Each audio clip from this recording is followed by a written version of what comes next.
morning, ma'am. Please rise up. Okay, let us put our presents to the Lord. And let us pray. In the name of the Father, the Son, and the Holy Spirit. Amen. Thank you, Lord, that you're our friend. You delight us in all we do, especially when you hear our prayers, and we thanks to you. Amen. In the name of the Father, the Son, and the Holy Spirit. Amen. So, good morning, class. Good morning, ma'am. Please hear my tune. M-A-T-H, M-A-T-H, I love math, I love math. It is so exciting, very interesting. I love math, I love math. Sing with me. M-A-T-H, M-A-T-H, I love math, I love math. It is so exciting, very interesting. I love math, I love math. Thank you. Please be seated.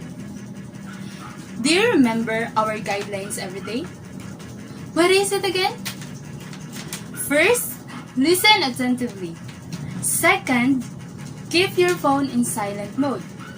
Third, what is it again? Raise your left hand when you want to talk. Fourth, minimize your noise. Fifth, cooperate well when you have a group activity. So, for your attendance, is there any absent for today? No, ma'am. There's no absent for today. Okay, give yourselves a 5 claps. 2, 3, 4, 5. Excellent! For today's lesson, we have our objectives. Please read aloud. At the end of the lesson, the student will be able to A. demonstrate an understanding about the number of divisors and sum of divisors of positive integers. B. Solve the number of divisors and sum of divisors of positive integers. C. Illustrate the steps on solving the number of divisors and sum of divisors of positive integers. Excellent! So, what is our discussion last meeting? Anyone? Anna, what is it? Our discussion last meeting is all about division. Thank you! So, what are the components of division? The Stephanie? The components of division is quotient, remainder, dividend, and divisor.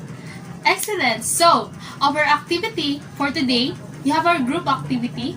It is entitled, Show Me Your Talent. So, by row, we have 5 rows and we have also 5 columns. If my activity is, I'm going to state about the student who will seated in a first row, then they will answer the factors of the given number that I will state. What are the factors of 144? Row 1, what is it? 1, 2, Next, 3, next, 4, next. 6, So other row 2. 8, Then, 9, then, 12, then, 16, then, 18, row 3. 24, Then, 36, then, 48, then, 72, then. 144. Oh, I think you've got all the correct answers. So there's no need to show me your talent. So another factor, another given number, 500. Column 1.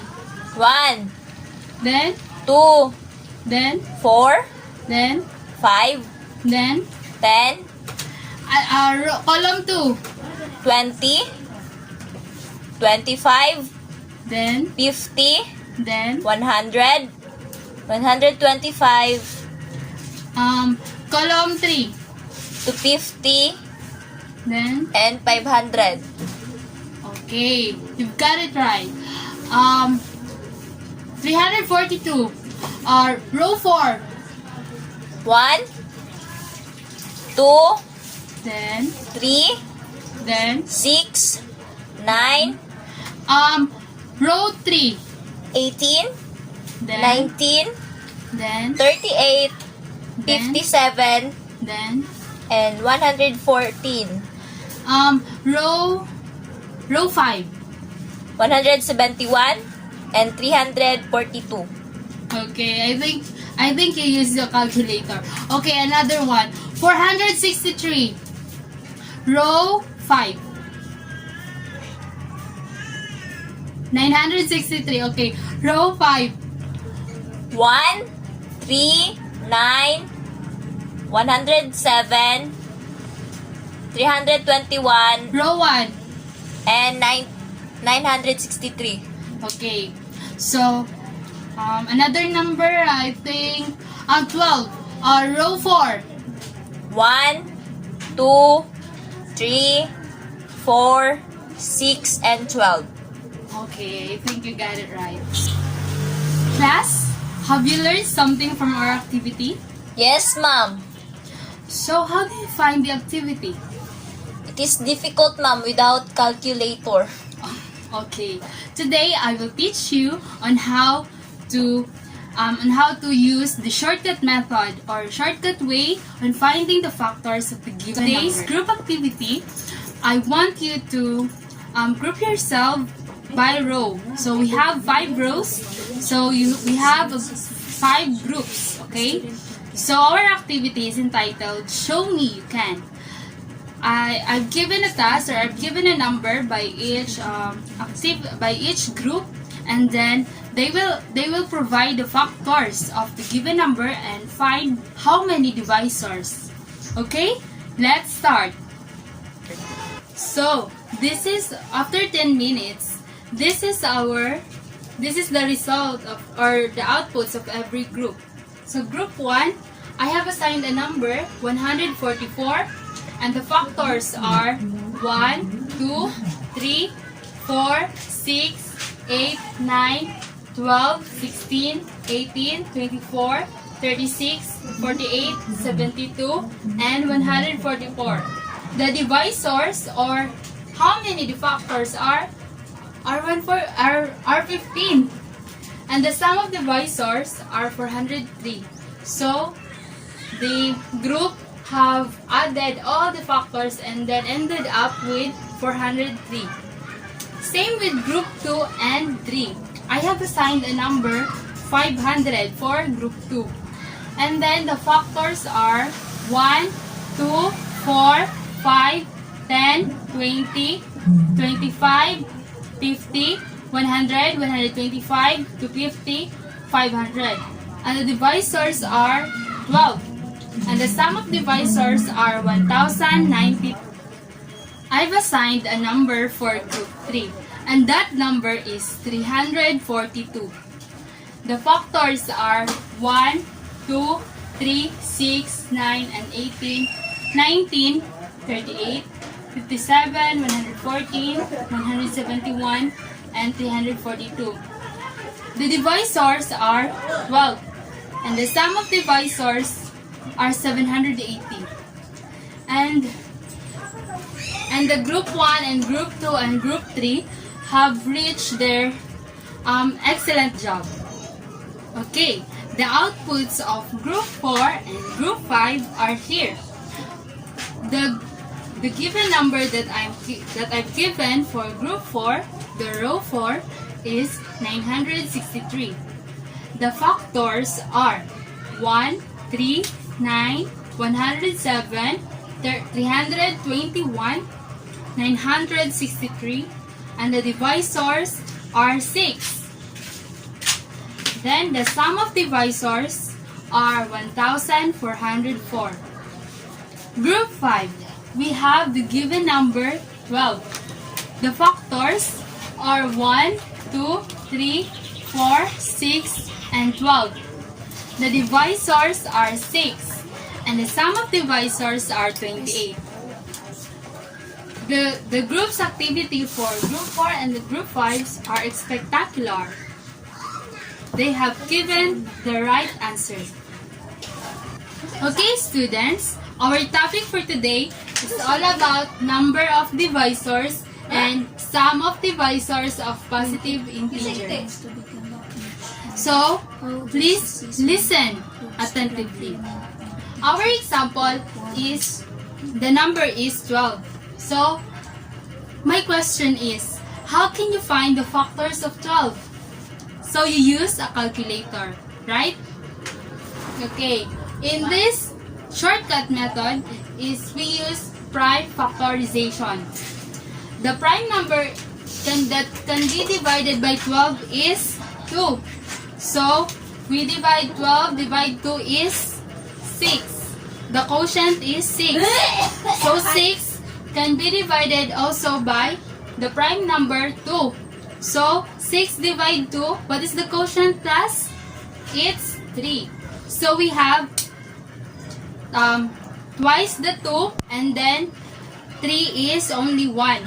So we have to have twice prime here. So we have a power of 2.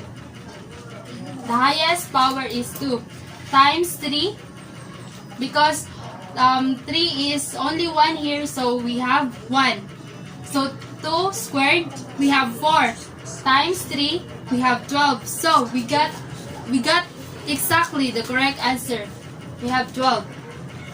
So the shortcut way in finding the number of divisors, we add the exponent by 1 and then multiply.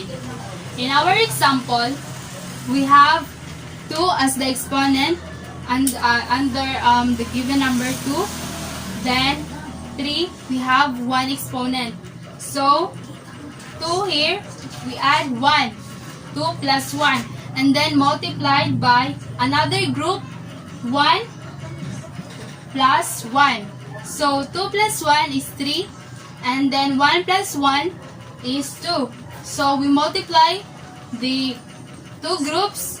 Then 3 times 2 is 6. So that is our number of divisors. So that is the easy way of finding the number of divisors. Okay. The sum of divisors, the shortcut method is first, write the number with exponent from lowest to highest. Then add them, then multiply. Okay? So, here we have 2 raised to the power of 2 times 3 raised to the power of 1. So, in the first number with the exponent of 2, we write 2 raised to the power of 0 and then plus 2 raised to the power of 1 plus 2 raised to the power of 2 and then group them, and then we have 3 raised to the power of 0 plus 3 raised to the power of 1. After we add them, and then after we add, so 2 raised to the power of 0, we have 1. Okay? Then 2 raised to the power of 1, it's only by itself, okay, it's 2. And then 2 raised to the power of 2, we multiply it twice, okay. 2 times 2 is 4. So we add them. 1 plus 2 is 3. And then plus 4, it's 7. So the group here is 7. So the next part is 3 raised to the power of 0. Okay, it's 1. Plus 3 raised to the power of 1 multiplied by itself, so it's 3. So 1 plus 3 is 4. Okay. 7, the first group, times 4. 1 plus 3 is 4. 7 times 4, it's 28. So, we've got the correct answer of finding the sum of divisors with a given number of 12. So, we have our second example. What is the given number? It's 45. So, we use prime factorization again. So, 45 can be divided to the prime number 3. Okay, 45 divided 3. What's the answer? Okay, it's 15. So, 15 can be divided in any what prime number? Okay, it's 3. So, 15 divided 3, it's 5. So, we cannot divide any prime number in number 5. So, that is the number. So, we have twice the 3. So, we have 3 raised to the power of 2 times only 1 5. It's only one number 5. Okay, so we have 5 raised to the power of 1. So 3 raised to the power of 2, we multiplied it twice. Okay, that is 9 times 5. Okay, that is 45. So are we clear? Okay, so the shortcut way of finding the number of divisors in this given number, 45. So first, we have to add the exponent by 1 and then multiply. So the exponent here in the given factors is 3 raised to the power of 2 times 5 raised to the power of 1. So we have 2 and 1. 2 and 1. So 2, we add 1 in first group, and then 1, we add 1, okay? 1 plus 1, so in the second group. 2 plus 1 is 3, and then 1 plus 1 is 2. 3 times 2 is 6. So we have 6 divisors in the given number 45. So in finding the sum of the divisors, we write the number with exponent from lowest to highest. Add them and then multiply the factors. Okay? The highest as the lowest exponent in 3 raised to the power of 2. What's that again? It's 3 raised to the power of 0. Up to raised to the power of 2, and then we add them. Okay?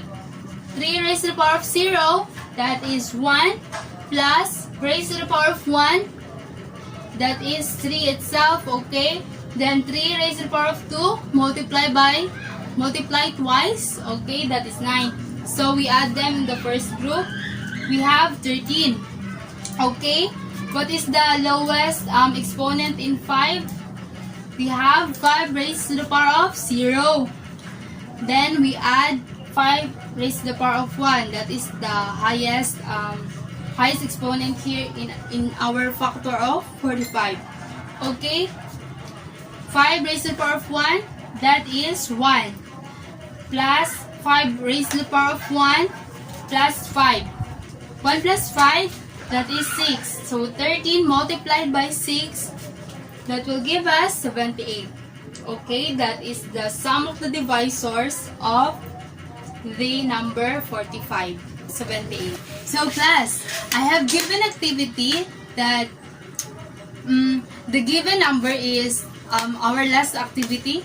That is the given number, and I have given you 10 minutes to give a shortcut way of finding the number of divisors and sum of divisors. Are you ready? Okay, excellent. So I am waiting for your outputs. So they presented their outputs. So in group 1, we have still the number 144. They are using prime factorization that I'm teaching. Okay, 144 can be divided into the prime number of 2. Okay, so the result is 72. Then divided by 2, 36. Divided by 2, we have 18. Divided by 2, 9. Then 9 can be divided in the prime number of 3. So 9 divided 3 is 3. Okay, then we have quadruple of 2, okay? And then we have twice the 3, okay? 2 raised to 4 times 3 raised to 2, it's equal to 144. And the number of divisors, we simply add the exponent. 4 plus 1, we have 5.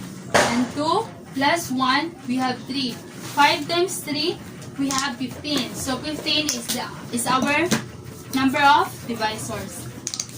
The sum of divisors, we add from lowest exponent to the highest exponent. So the lowest is 2 raised to 0, and then the highest is 2 raised to 4. Then we add this, okay? And then the lowest exponent of 3 is 0, and the highest is 2. Okay, and we add them also and group them and then multiply. So the first group, we have 31. In the second group, we have 13. So multiply 31 times 13, it's 403. So the sum of divisors is 403. Okay, the second group also have their outputs. So the given number is still 500. So they're using prime factorization. So 500 can be divided by 2 as the prime number. Okay, 500 divided 2, it's 250. Then 250 divided by 2, it's 125. So 125 divided by the number, the prime number 5, that is 25, divided by 5, that is 5. So we have twice 2, and then we have thrice the 5. Okay, 2 raised to 2 times 5 raised to 3 is equal to 500. So we simply add the exponent by 1 and then multiply. Okay, 2 plus 1, it's 3. 3 plus 1, it's 4. So 3 times 4, it's 12. So clearly we have the number of divisors as 12. The sum of divisors, we have the lowest exponent 0 in 2, and then the highest exponent is 2 in number 2. So we add them and it will result into 7. Yes, that is the answer.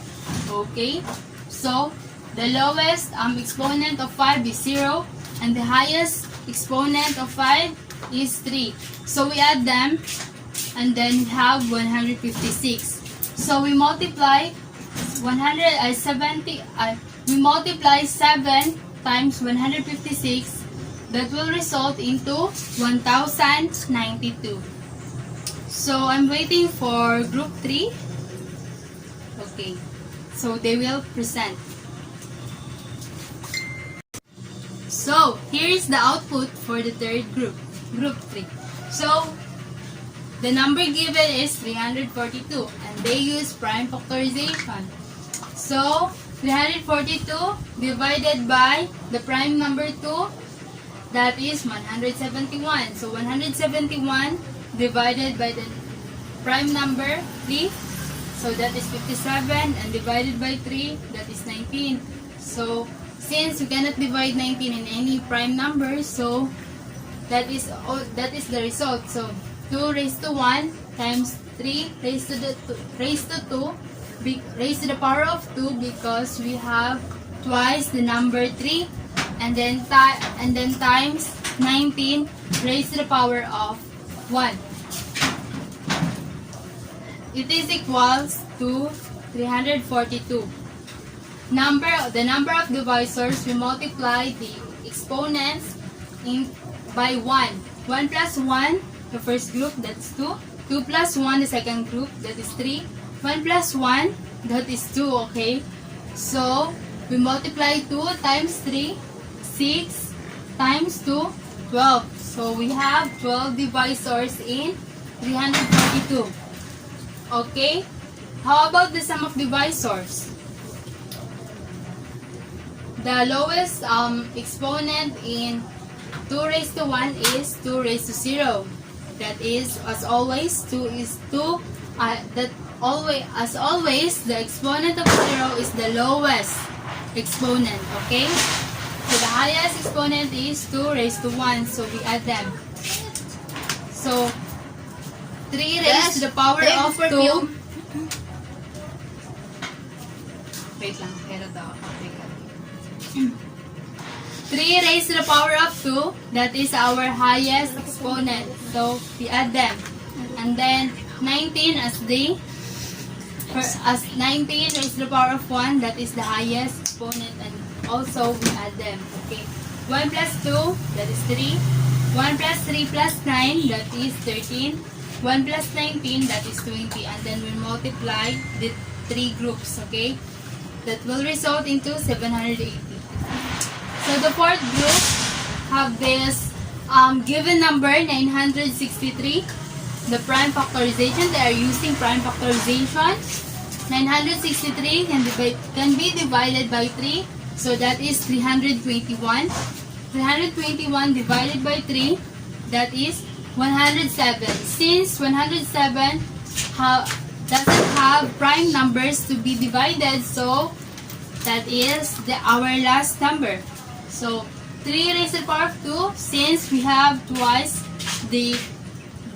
since we have divisor 3, as we multiply it twice, okay, we have 3 raised to the power of 2 times 107 raised to the power of 1 is equal to 963. And the number of divisors is we add and then we multiply the exponent. Okay, 2 plus 1, that is 3. 1 plus 1, that is 2. So 3 times 2 is equal to 6. The sum of divisors. So the highest exponent in 3, we have 3 raised to 2. Then we add them. So 3 raised to the power of 0 plus 3 raised to the power of 1 plus raised to the power of 2. Then we group them. 1 plus 3 plus 9. And the second is 107 raised to the power of 0 as the lowest exponent plus 107 raised to the power of 1 plus 107. So we multiply the two groups. So 13 times 108, that is 1,404. Okay. In the fifth group, we have given number is 12. So 12 can be divided by the prime number 2. 12 divided 2 is 6. 6 divided by 2 is 3. So we have 2 squared times 3 raised to the power of 1. That is 12. So we can find its number of divisors when adding. Okay, when adding the exponent. 2 plus 1 times 1 plus 1. That 2 plus 1 it's 3. Okay, 1 plus 1 it is 2. 3 times 2, that is 6. Okay, we have 6 divisors. And then when finding the sum of divisors, we add the lowest exponent to the highest, okay, and then multiply. So the result is 28. So we have 28 as the sum of divisors as the given number in 12. So I'm giving you an assignment. Okay, the direction is you have to solve the given number using the shortcut method of finding the number of divisors of positive integers. Okay, the number 1 is 126, number 2 is 2,520, and 3 is 10,000, 4 is 1,456, number 5 is 280. So in a crosswise paper, you have to answer this, and you have to give the assignment before tomorrow, before our topic or discussion in the morning. Okay class, that's the end of our discussion. I hope you understand, and thank you for your cooperation. Goodbye and have a great day. Goodbye, Mom. Thank you.